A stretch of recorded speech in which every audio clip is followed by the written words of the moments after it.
Welcome to the Victor Campus Center's Accepted Student Webinar. We're glad you could join us today. Today we're going to discuss the many exciting opportunities you will have if you plan to attend our campus center in the fall or anytime next year. You'll hear about our friendly atmosphere, many student services, and of course our great engineering and technology programs. But first we'd like to introduce ourselves. Hi, I'm Don Emmerbeyer, the director of the Victor Campus Center. Here's my email address if you have any questions and need to contact me. Good morning, I'm Betsy Hill. I'm the Assistant Director at the Victor Campus Center. I help support with academic advising, the Academic Support Center, and also create activities for you at our center.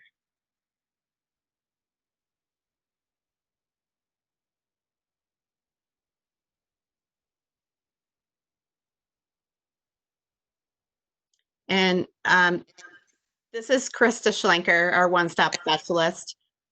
She helps support with any type of financial questions, any type of questions regarding advising, dropping, adding courses, that sort of thing. And she's happy, she'll be sitting at our front counter and welcomes you when you come into our campus. Hi, my name is Riley Sullivan. I'm an admissions counselor for FLCC. I am here to answer any questions that you have about the enrollment process today and talk on any of the programs that we offer. The next slide, we just want to explain to you how this will work. If you do have any questions, please make sure that your chat area is dropped down to all panelists so that we can see any questions that you have when you type them to us. I'm going to be sure to answer those for you today. We have several campus locations throughout the region. Our main campus is located in Canandaigua, and then we have 3 campus centers, the first in Newark, second in Geneva, and of course, Victor. We also have some other campus locations throughout the area, the Viticulture and Wine Center, the Mueller Field Station, and East Hill campus. We have 5 exciting programs at the Victor Campus Center: Engineering Science, Architectural Technology, Instrumentation and Control Technologies, or ICT, Mechanical Technology, and Networking and Cybersecurity. We'll introduce you to our fabulous professors and let them tell you more about their programs, beginning with Engineering Science. Thank you, Don. Hello, everyone. I'm Professor Arachi, and I'm the lead instructor for Engineering Science program at FLCC. I'd like to take this opportunity to provide you a brief information about engineering in general and the Engineering Science program at FLCC more specifically. Now, if you like technical projects, if you're interested in mathematics, science, and computers, engineering is one of the best professions you can go into. And it's also an excellent career choice. Because in engineering, there is job satisfaction, such as seeing the completion of a successful project and its implementation, opportunities to contribute to the society, such as renewable energy projects, better communication systems, more efficient transportation vehicles, ways of expressing your creativity and ingenuity, because engineering is as much a design and a creative profession as it is a technical one. Another reason would be good pay. Engineering average starting salaries are typically around $80,000 to $85,000 and higher, depending on the type of engineering you go into. Job security. There will always be opportunities for engineers in any type of economic environment, including this one that we are in right now. Because look around you, from the simple table in your house to the sophisticated computer you use, or the car you drive, or the latest gadget you purchased, such as an electric toothbrush or a kitchen food processor. There isn't a single one of them that hasn't been touched by an engineer at some point during its development. In other words, there are always things to do for engineers, and there are always a need for engineers. Engineers will never run out of work. Well, you may ask where one starts to get their engineering education. The answer is there are many engineering schools out there with excellent reputations. The ones that come to mind near Rochester are such as RIT, U of R, UB, SUNY Binghamton, a bit farther, maybe Rensselaer, RPI, Clarkson, Alfred, and many others. Now you may say, but wait a minute, these are all four-year schools. Well, because engineering is a four-year degree program. You may then ask, FLCC is a community college that offers only two-year programs. How do you get an engineering degree at FLCC? The answer is you start your engineering program at FLCC, complete the first 2 years of it at FLCC, which is a common program for many engineering disciplines, then transfer to a four-year school of your choice into a specific engineering discipline such as mechanical, electrical, chemical, biomedical, etc., types of engineering, and obtain your full engineering degree. You may also ask, why not start directly at the four-year school if engineering is a four-year degree program? Why do the first 2 years at one school, then do the last 2 years at a different school? Isn't it complicated that way? You may think so initially, but you may change your mind after you hear the many benefits to starting your engineering education at a two-year school like FLCC. Here are a few of those benefits. Number one, cost. Some of the engineering schools I listed earlier can cost as much as 10 times more than FLCC. Small classes. You may get lost in freshman classes at a four-year school where 100 to 150 students is a common thing. FLCC has classes around 15 to 20 students, and typical engineering class size is even smaller. So you always get one-on-one attention from your instructors. Great transfer scholarship opportunities, which may not be available if you start from year one at a four-year school. Learning the material really well in a small, friendly environment where you feel more comfortable. Many four-year schools tell us that the transfer students often do much better academically than the native students of that college. We have excellent facilities where you can learn the material with many hands-on applications. We have CNC machines, 3D printers, state-of-the-art computer labs, a tensile tester in the engineering lab, a miniature wind tunnel, and so on. FLCC has recently been approved fully as an approved fully online engineering science program. In other words, you can complete your entire first years of your engineering degree fully online if you choose to do so. You cannot find very many four-year schools or any two-year schools, for that matter, that can do that currently. You also have the opportunity to work on a variety of extracurricular engineering projects through our Engineering and Technology Club. I think maybe that was on the next slide. If we can move to the next slide, maybe we'll see that. As a statewide drone competition, such as a statewide drone competition where we participate in each year. Anyway, I can list even more reasons to start your engineering education at FLCC, but due to the time limitations of this presentation, I would like to conclude my remarks by saying a few words about the graduates of our engineering science program.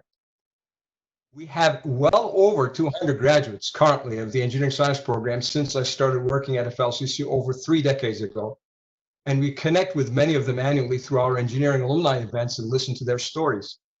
Many of them went on to prestigious schools after completing their program at FLCC and are currently working in companies big and small as engineers of many different disciplines.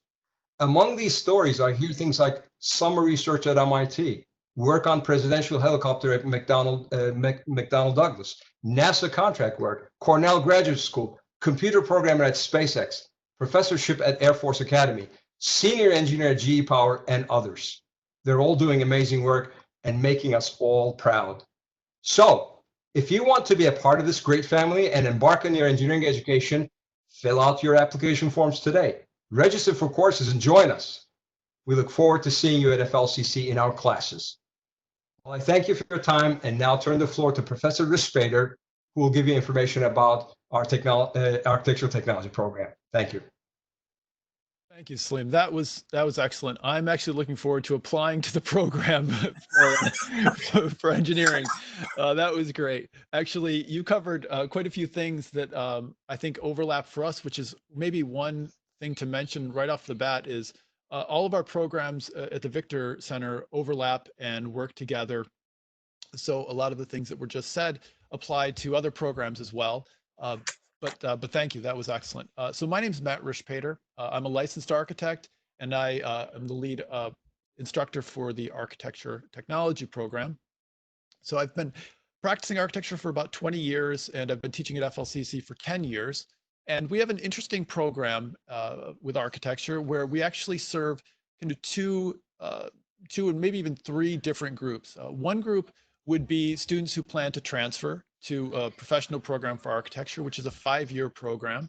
And we also have a unique ability in New York State to have students attain their 2-year degree and then go on to become licensed, which for a lot of people, that's the main goal, is licensure.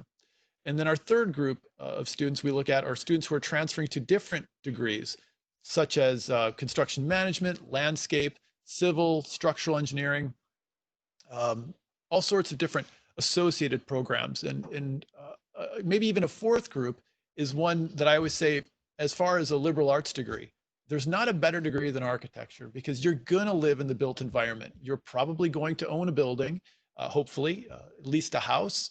You need to learn how to take care of things. And so we cover a lot of the things that any liberal degree would cover, but a lot of those things have to do with the way you live every day.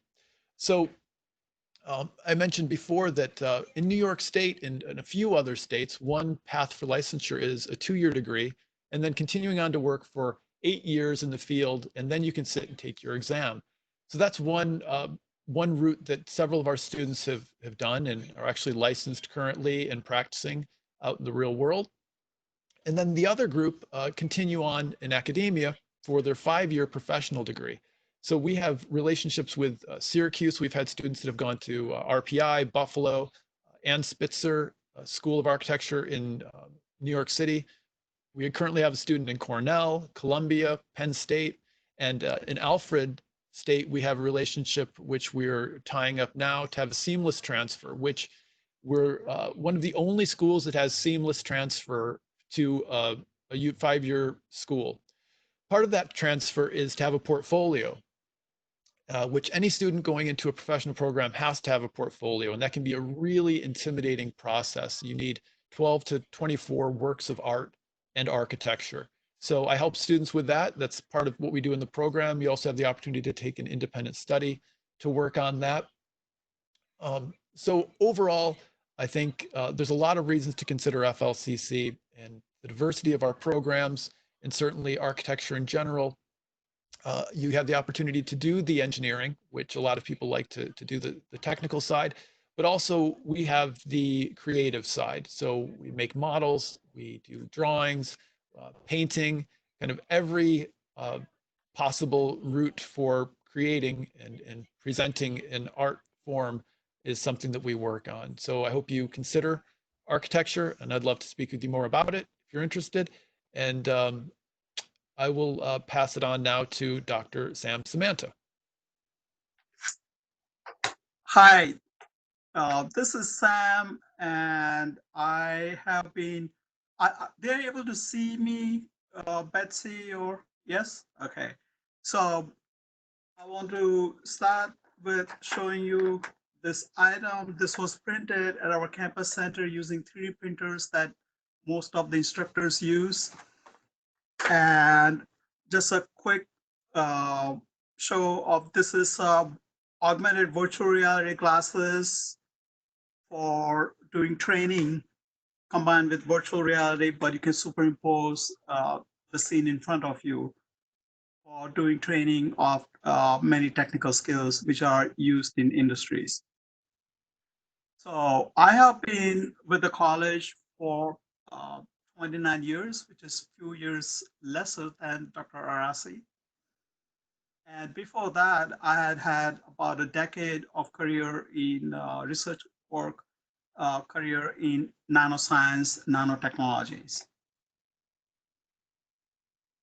Instrumentation and control technologies is basically an engineering technology program which allows you to transfer to almost any other type of engineering technology area in the future. So we have been working with over 50 high-tech business leaders in the greater Rochester region, about half a dozen in Victor, 2 in Canandaigua, and rest in about 2,000 square mile area, probably 50 mile radius. So what is this program about? The program is about smart systems technologies. So you use smart sensors, dozens of different kinds, advanced robotics, and data analytics. You may have heard of fourth industrial revolution, which is basically entailing digital transformation of the whole economy. You look at agriculture, healthcare, transportation, power grids, and other utilities.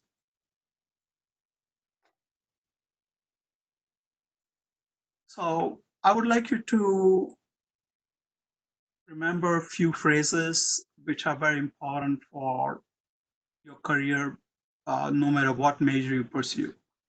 One, I would say the phrase I would use is sustainable education, which is different from sustainability in the sense that this is about following a pathway where you can sustain your education without incurring any debt and have opportunities to pursue growth careers.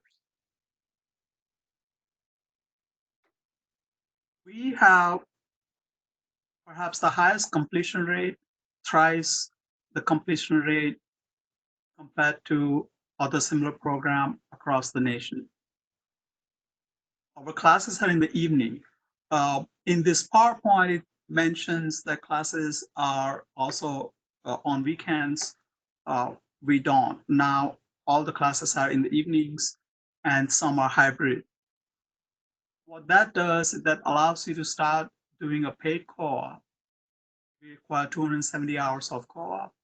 What we do is we match your skills, your interests, your aptitudes with the need in small, medium, or large business, which are having difficult time finding right employee for an open position. So we would tell them that you are looking for a unicorn with say 9 different attributes. You have stack of 100 resumes, but nobody matches the need.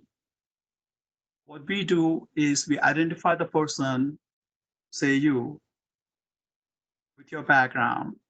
Basically, I would ask you to bring your resume in the very first semester when you started the college, and we'll help you improve the resume. Anyway, so we connect you to the company which best matches their need and your interests.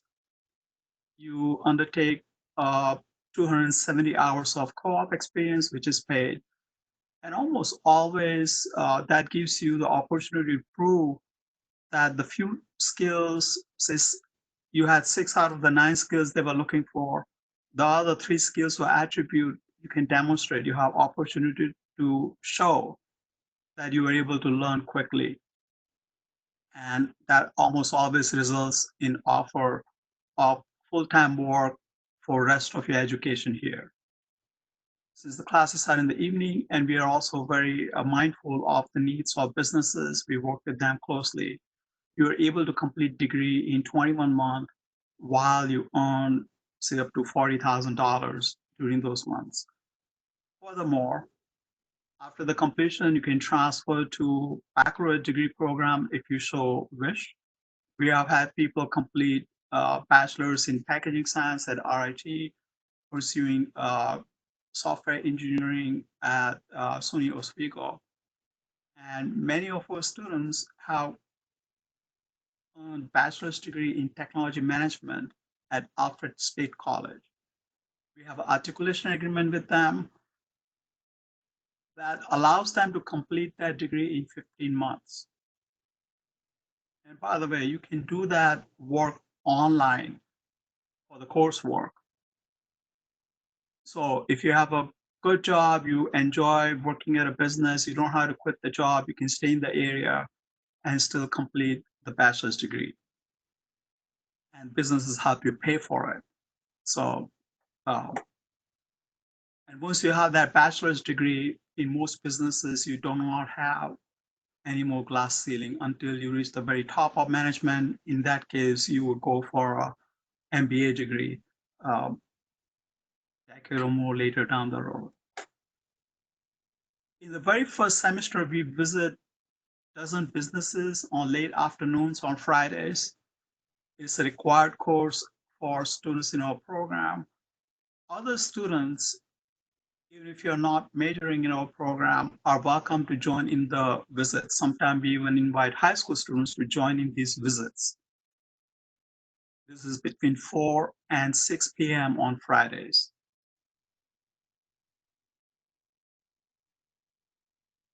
We have basically 100% job placement rate before graduation. Even in this COVID-19 environment, about 7 out of the 10 current sophomores are working. In a couple of cases, they are flexing hours from home because what they do is so critical for the local high-tech ecosystems and national economy. We have a state-of-art facility with advanced technology that includes collaborative robot. These are the robots you can work side by side. That also has machine vision. We have controllers going from Arduino to high-end industrial controllers that you can use for team projects. How do we achieve this high completion rate? Well, as a team at the Victor Campus Center, we focus on your success. We have many tutors, professional tutors, as well as dedicated tutors for our own, this program itself. By the way, our program is being renamed Smart Systems Technology. So although right now it is still called Instrumentation and Control Technology, the name will be changing within a year. It has been approved internally by the college. We are waiting for approval by the state.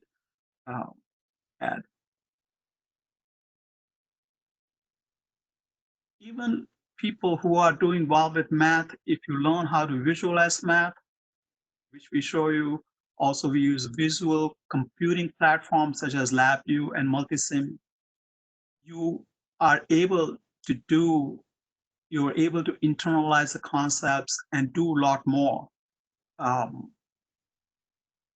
with your math understanding. And if you have difficulty understanding math, we show you how to do better. For the 9 courses that I'm involved with, for test, everything is open. I don't think it is important for you to remember hundreds, maybe thousands of formulas. What is more important to me is that you are able to validate what you have done, your answers, by looking at multiple sources, by approaching the problem multiple different ways. Sam, thank you for introducing us to ICT. We're going to move on to talk with Jack regarding mechanical technology. Thank you, Betsy.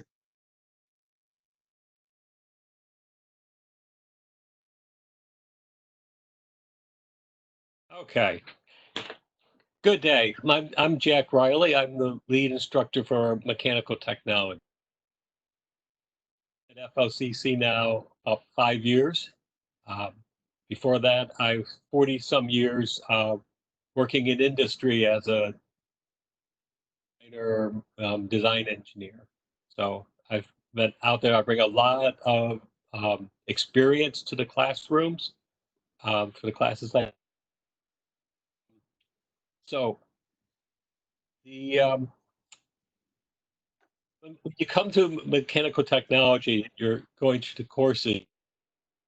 There are a lot of different industry types that are looking for mechanical technicians, whether it's consumer products, something simple, smartphone, commercial products, scanners, copiers, even the government applications, satellites or actuators to move turrets. So there is a lot of need for mechanical technicians out there, and mechanical are used clean across the entire life cycle of a product, from the concept design until you finally do an installation. So at every point, the technicians involved. So, while you're here, you will, we'll teach you how to use. We use AutoCAD Inventor and SolidWorks primarily. That gives you a good background, regardless of what software you go to work for is using. They're all very similar. So, understanding those two, you can jump right in on any of them. We talk about engineering calculations, and like Sam says, I don't require people to memorize equations.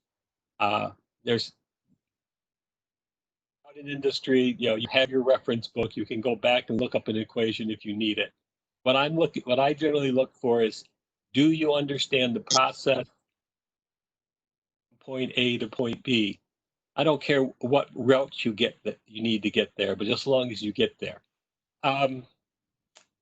So we do a lot of, we talk about different mechanical pieces in a machine. How do you do speed control? How do you do transfer torque from a motor on one side to something else on the other side? We talk about gears. We talk about belts and pulleys. We talk about things, and then we make them. We produce copies of them, and we test them. We look at how do they work? Do they do? So we cover, like I said, we cover the entire gambit when you get out there in industry. It's set up originally to be a vocational program for a person to come in, do two years, get some training, get out in the industry. It's not a dead end route. A lot like engineering sciences, people use this as a to jump into a 4-year school after you're done. Right now, I've got graduates who are in their mechanical engineering technology program at RIT. Last year's graduate class, I have 5 students who are in their engineering, 4 of them are in mechanical engineering technology. One's in manufacturing engineering technology. I also have a student who went and then went off to Alfred State and was immediately grabbed up by a professor there to help out with an undergraduate research project. So FLCC students are appreciated by professors at the 4-year school, and they expect they get what they want out of there. Let's see, anything else?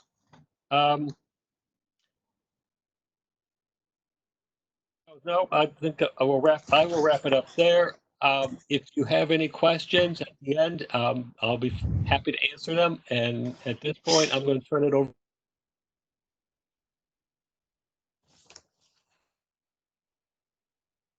Hello, good morning, everybody. Do we know if people are live watching us right now? Can I talk to somebody that's watching us right now? Do they have the ability to send the chat message back? Is there? I believe we have one person with us, but I haven't heard anything in the chat. I'll send another message. I'd like to know your name. I'll tell you my name if you tell me yours. I'm Jonathan Weissman. I'm the Networking and Cybersecurity Program Coordinator at FLCC. I'm an associate professor. I've been at FLCC for 14 years. I also have 44 high-level industry certifications in networking and cybersecurity, as well as systems administration and all the related subcategories you're going to be learning about in this degree program. I regularly appear on the news as a cybersecurity expert. Over the last month, I've talked twice on the COVID-19 scenario and the related cybersecurity events. And let's just start right over there, because nowadays, when you talk about how every company has a network and every network is connected, and now you've got people working from home, you've got all sorts of cybersecurity concerns. But before you can even talk about cybersecurity, you've got to learn about how network communication works, because networking is the heart and soul of all of the digital communication that's passing through that we as cybersecurity specialists need to secure. So in this degree program, there are really amazingly designed courses that deal with specific types of networking and cybersecurity studies. For instance, one class deals with networking technologies, where you learn about the infrastructure, the plumbing of a network, dealing with devices known as switches that connect all of the other devices on the network together. You learn about devices called routers, which connect different networks together. You learn about different types of cabling that are used in different types of infrastructures on networks. You learn how to do something called packet sniffing, which means you actually see every single 1 and 0 that leaves your network interface card and that comes into your network interface card. You get to actually analyze every bit that goes in and out of your machine at a very detailed level. So that first course, CSC 260, is really the portal to every other upper level networking and cybersecurity course, because after you've learned how the plumbing works and you do a lot of hands-on activities. In fact, if I had to stress one thing about this program that stands out from other similar programs around the country, is that it is 100% hands-on. You are always touching, you are always doing. We don't deal with simulations or emulations like some other colleges in networking and cybersecurity. We deal with real physical devices. The actual industry level devices that you'll see out there, we have in our state-of-the-art networking and cybersecurity lab. After the networking technologies course, then you specialize in different types of networking technologies like routing and switching, where you learn how to actually program and configure the routers and switches that are deployed across every network around the world. In fact, one of my favorite parts of the degree program is a game I call Lambs versus Goats in that routing and switching course, where half the team is designated as lambs, half the class, and the other half of the class is on a team called goats. And the room is set up with a really hierarchical, high-tech design. We got about 25, 30 networks that are running through the networking and cybersecurity lab. The lambs will leave the room and the goats will stay behind and actually sabotage the network like hackers, like cyber criminals do. And then the lambs have to come back and fix the infrastructure in an appreciable amount of time. And then we flip roles and students learn about teamwork and communication and leadership and deadlines. And when you have a clock beating down and when you've got the network that needs to come up, you got a lot of pressure that you're dealing with that situation as well. So it's not just the hands-on skills that you learn, it's how to actually apply those hands-on skills to real world scenarios. We've got a class called Systems Administration, where you actually learn how to set up different types of servers that are deployed across infrastructures around the world, whether they're DNS servers or DHCP servers. And I know you might not know what those acronyms stand for, but you'll know what those acronyms stand for when you get into our courses. File servers, authentication servers, all types of servers you'll be setting up, and you'll be accessing those servers from the clients. You'll be troubleshooting. And again, we introduce the break it, fix it mentality in this class as well, because that's what you're going to be seeing on a day-to-day basis. We've got a couple of cool classes that deal with command line interfaces like PowerShell and Linux, specifically the Linux Bash shell. And we do a lot of Bash shell scripting to go hand in hand with the sysadmin and the cybersecurity related tasks that you're going to do. And probably the two courses that stand above the others in terms of coolness, for lack of a better word, we've got a course called Ethical Hacking. And you might say, wait a minute, FLCC is teaching this course called Ethical Hacking. Seems like an oxymoron. Why would you want to do something like that? Is that legal? And the answer is, of course it is, because there's not just one reason, there's actually two good reasons why you need to take that ethical hacking course. Number one, if you don't know exactly what those evil black hat cyber criminal attackers are doing, you can't defend against them. So, the course could really be called How to Go to Jail for 25 to 30 years, pay exorbitant fines, and then get hired by the government because you're one of the few people with the skills that's needed. We could call that course by that title, but it's much simpler to just call it ethical hacking. And the second reason why we teach this ethical hacking class as a required component of the degree program is because you could actually make a career out of it. And I don't mean cyber criminal type of a career. You could be a penetration tester, also known as an ethical hacker, also known as a white hat hacker, where companies hired you to break into their networks, into their systems, into their infrastructures. I do that. I do a lot of consulting. So in terms of all of these courses, I'm going to be your professor for all of these courses. And I like to think that I bring the actual real world experience, because everything that I teach, every single theory and hands-on activity that I teach, I do currently in the real world in my consulting. And one of the things I do is penetration testing. I break into companies and infrastructures, and they actually pay me for it. Why would they want to pay me for doing something like that? Well, what I do is I find and I exploit the vulnerabilities, the holes, the flaws they have in these systems. And I make recommendations on how they can remediate these vulnerabilities, so people who have the same skills as I do, but different intentions, will not be successful in their eventual attacks. And don't think that you're going to be completely free from attacks. Every network, every infrastructure will get attacked at some point. It's just a matter of time. And of course, now in COVID-19 coronavirus times, where everybody's working from home, the stakes are even greater, where you have corporate information being stored on personal devices that's not under IT staff. You have information that might be actually out of compliance the way it's being stored and the way it's being treated. So all the more so in terms of today's times, how important the degree program like this is. And then we got another course at the upper echelon of the program called Digital Forensics. And ethical hacking and digital forensics are actually taught in the same semester. In ethical hacking, I teach you how to break into things. And in digital forensics, I teach you how to catch yourself, looking for clues in terms of finding what happened in a cyber attack, maybe going through some form of incident response or triage, and seeing what can be done to remediate any ongoing attacks. In that class, I also teach you how to either inculpate or exculpate a suspect when you seize a hard drive, for instance, or any other device that stores data, how to come to conclusions, and eventually, potentially, how to become an expert witness and testify on your actual findings. So we've got a whole smorgasbord of great courses with 100% hands-on learning. I don't do any PowerPoints. I don't do any lectures. What I do is I show you how to do it, and you do it, and then I give you challenges. That's pretty much how all of our courses run in the networking and cybersecurity degree. Usually at this point, I'd say, any questions? I like interacting with people.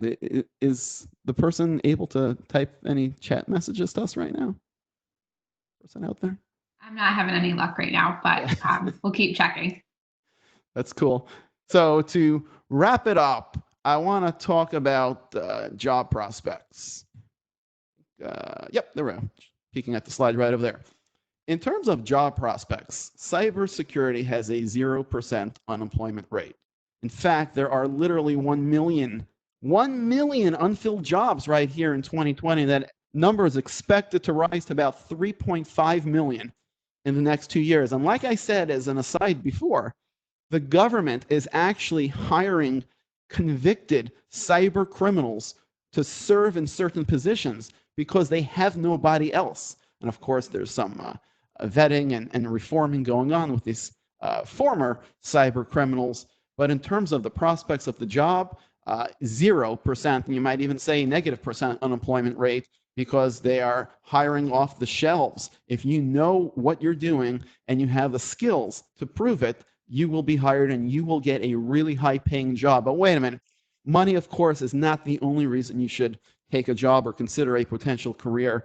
When you think about being the digital superhero, the cyber superhero, fixing problems every day is different.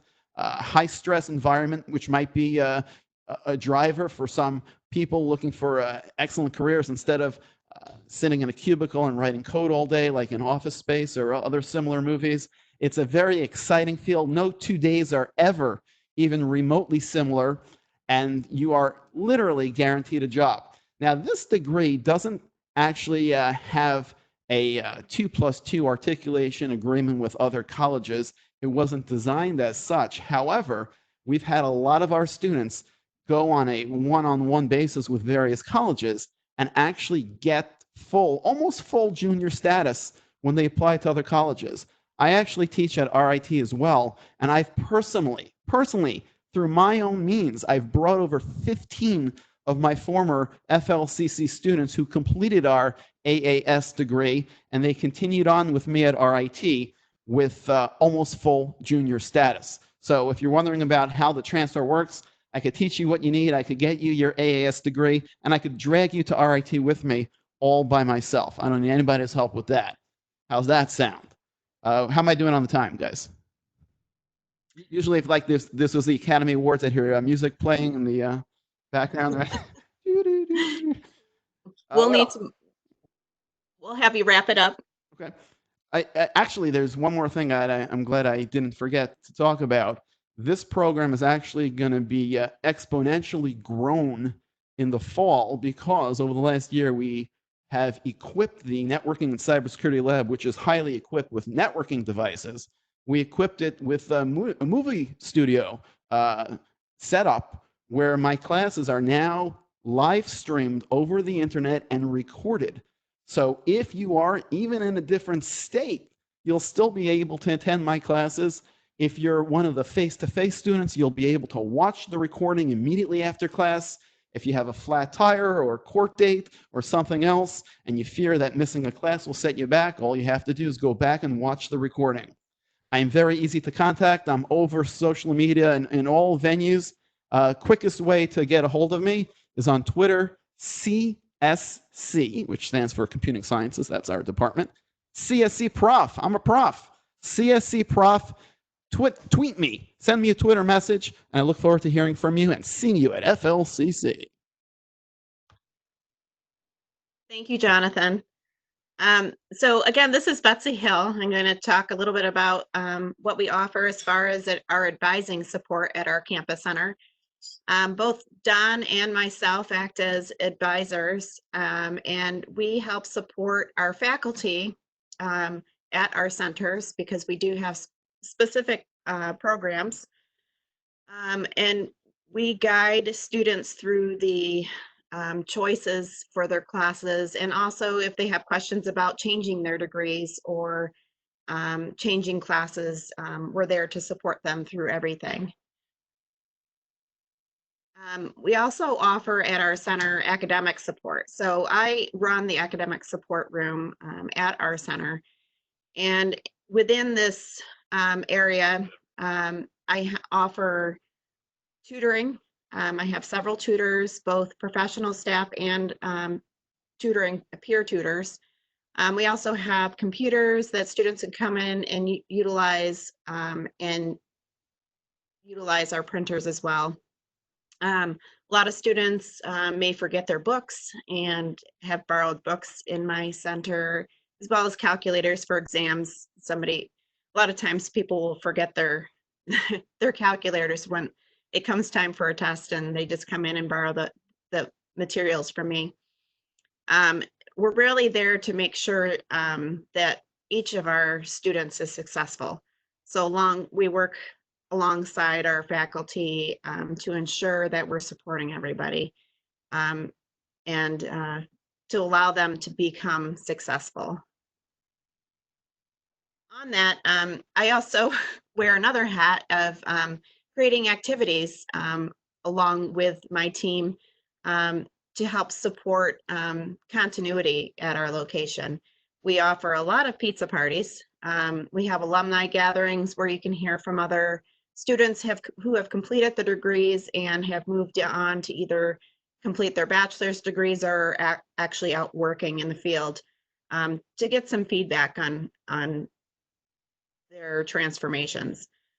We also have a lot of games. We have minute to win it games and prizes that we have where we have giveaways. We have typically 2 picnics a year. We have one in the fall and one in the spring to really just bring our students together, because we consider our location a second home, and we really want students to feel comfortable within their surroundings. So we really try and bring that environment to you all where you're feeling comfortable, and we like to get a lot of feedback as well from our students. And then lastly, not only do we offer student life activities at our center, but there are student life activities at the main campus, and we really encourage students to get involved in those as well. As Salim had mentioned, we do have the technology club at our location where we have the competition for the UAB competition. But there's other clubs at the main campus that students have an opportunity to get involved in, as well as student government.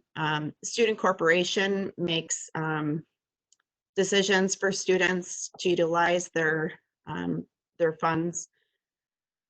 We also have volunteer opportunities for students to give tours to other students, and also to volunteer within new student orientation. So there really is the ability to, even though you may be taking classes at our location, to really get involved in the FLCC community as a whole. And next I'll move on to Krista, and she'll talk to you about the One-Stop Center.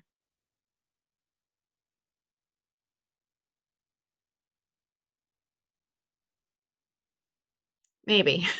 Can you hear me? Yep. Okay.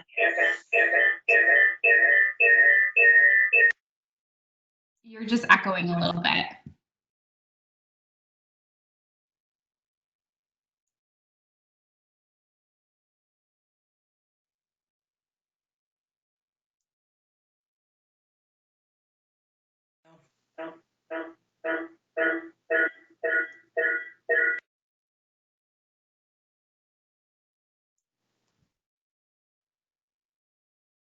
You can't hear me now? You're still echoing a little bit.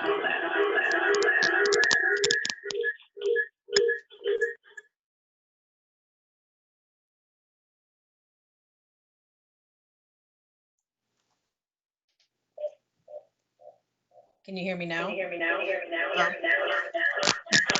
you have two devices on?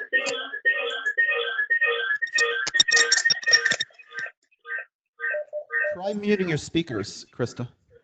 How about now?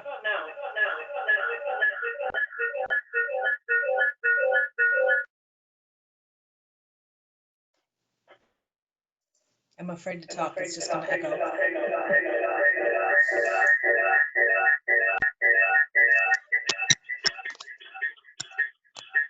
We'll cover the slides, Krista.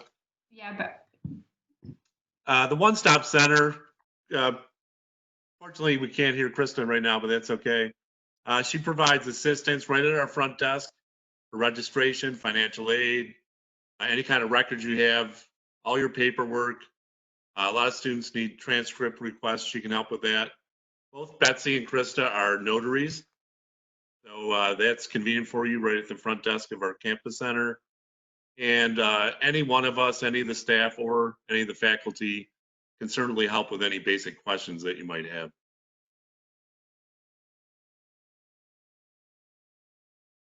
These are the next steps.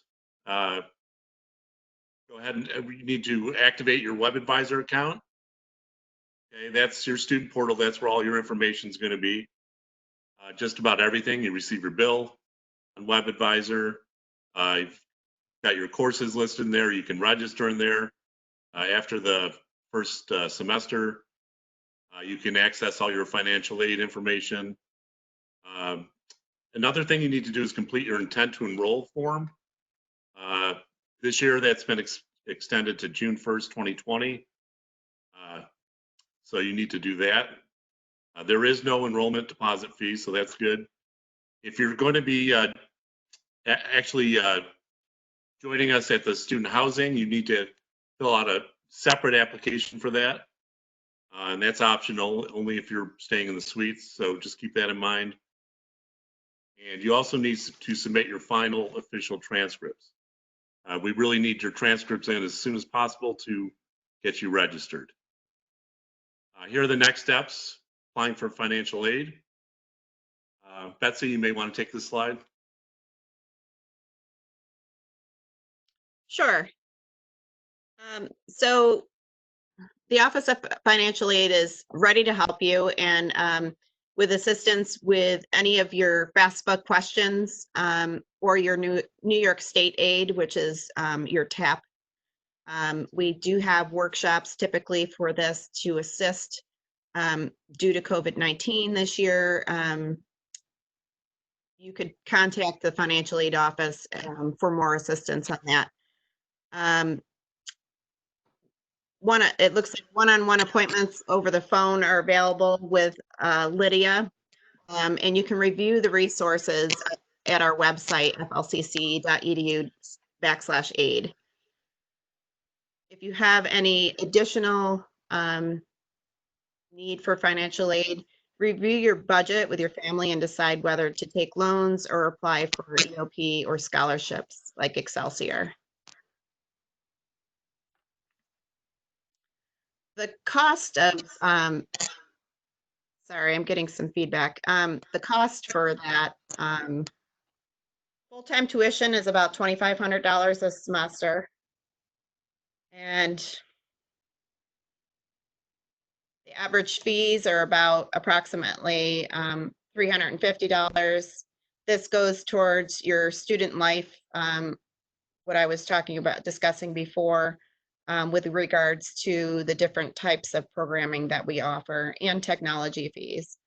The suites, the cost for that is approximately $4,000. This offers a private room within our community. There typically is about 4 people per suite, but you do get offered a private room. And then there's meal plans that run between $325 to about $1,000, and you choose the plan that meets your needs. So we're here to really help you, and Krista does a fantastic job at this. She really is your one-stop contact. You go to her, she will go through your checklist with you to make sure that you have everything completed before you enroll and start attending the institution. She can really guide you and assist you in finding the right office to talk with. She'll walk you through WebAdvisor to understand where to look for things. You also need to submit a certificate of residency after June 31st. And this is where our notary comes into play. Both Krista and I are notaries and can assist with this. Unfortunately, I'm not sure this year how this is working, and this would be a question for our one-stop. You can call them directly at 585-785-1000 or onestop@flcc.edu to get your answers or your questions answered, rather. We also have our A.A.S office, which is our academic advising office, where you can sign up for being advised to complete your registration for summer or fall. And you can schedule an appointment as well at AACTS@flcc.edu. And as well, Don and I also act as advisor for our campus center directly. Next step, Don will talk about our online programs. Online programs. Just want to let you know that FLCC offers a wide variety of fully accredited online programs and has been selected as one of the premier online learning programs in New York State. And as an open SUNY campus, we ensure that our courses and degree programs provide the highest quality education that is possible.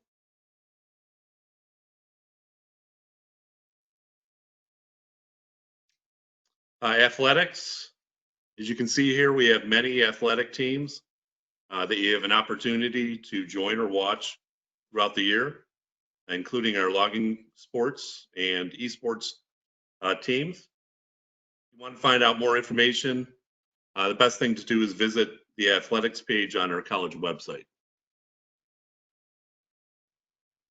The Suites at Laker Landing. The Suites at Laker Landing provides apartment-style student housing that's conveniently located adjacent to the main campus in Canandaigua. The only thing to note here is that the college does not own any student housing, and that the application process is a separate one that you need to do as well. So keep that in mind. In addition to the suites, there are many other options for off-campus housing. So that's our presentation. I'm glad you could join. We're available now to take any questions you might have. So feel free to ask some questions. I'm not seeing any questions, but I will add that, we talked about the